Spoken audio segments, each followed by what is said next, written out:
71.2 litre दूध है भाई, एक बर्तन है, उस बर्तन में 71.2 लीटर दूध है। हम बर्तन से 20% दूध निकालते हैं और उसकी जगह पानी भर देते हैं। हमने बर्तन से 20% दूध निकाला, फिर उसकी जगह पानी भर दिया, फिर हमने दोबारा 20% मिश्रण निकाला, उसकी जगह पानी भर दिया। इस प्रोसेस को n बार दोहराया गया।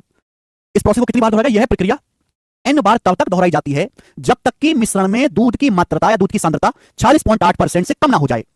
पूछा है n का मिनिमम मान ज्ञात करें, n की न्यूनतम वैल्यू ज्ञात कीजिए। ऑप्शंस आपके सामने, बहुत बढ़िया। आपके पास एक बर्तन है, आपके पास एक बर्तन है प्यारे भाई, जिसमें 71.2 लीटर प्योर दूध है, प्योर दूध, शुद्ध दूध। यानी कि इस बर्तन में पानी तो है नहीं, सारा का सारा दूध है। इस बर्तन में दूध का कंसंट्रेशन कितना है? 100%। इस बर्तन में 100% दूध है।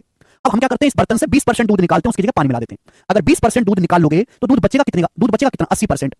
अगर मैं 20% दूध निकाल लूंगा 100% में से, तो दूध बचेगा कितना? 80%। 80% बोलो या 4/5 बोलो या 0.8 बोलो, एक ही बात है।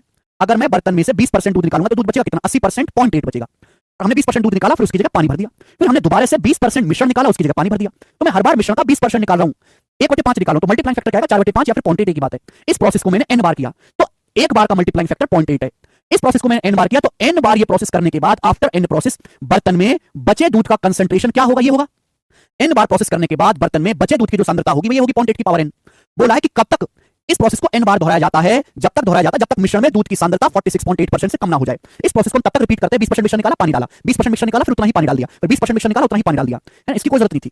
ये प्रोसेस हम जब तक करते रहते हैं जब तक दूध की जो सांद्रता 40.8% से कम ना हो जाए। तो n की मिनिमम वैल्यू क्या होगी? अगर मैं n का मान 3 लूंगा, 3, तो क्या आ जाएगा? ये 0.8 का क्यूब, 8 का क्यूब क्या होता है? 500 बार है।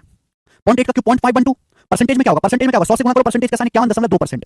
इसमें 3 बार प्रोसेस करने के बाद बर्तन में दूध का कंसंट्रेशन 51.2% होगा। मुझे इससे कम करना है। अगर मैं 4 बार प्रोसेस करूंगा तो क्या आएगा मेरे दोस्तों? n की जगह 4 रखूंगा तो 0.8 की पावर 4 क्या होता है? 8 की पावर 4 होता है 64 का स्क्वायर, 0.4096। 8 की पावर 4 क्या होता है? 4096। आप बोलोगे हाँ जी सर बिल्कुल सही। 0.4096 को परसेंटेज में क्या लूंगा? 100 से गुणा करो, परसेंटेज का साइन लगाओ, 40.96%। यानी कि अगर मैं सेम प्रोसेस को 4 बार करूंगा तो 4 बार ये प्रोसेस करने के बाद बर्तन में दूध का जो कंसंट्रेशन है 40.96% हो जाएगा, 46.8% से कम हो जाएगा। यानी कि मुझे कम से कम इस प्रोसेस को 4 बार करना पड़ेगा। तो n की जो वैल्यू होगी वो 4 होगी। सवाल का आंसर 4 है। बात समाप्त।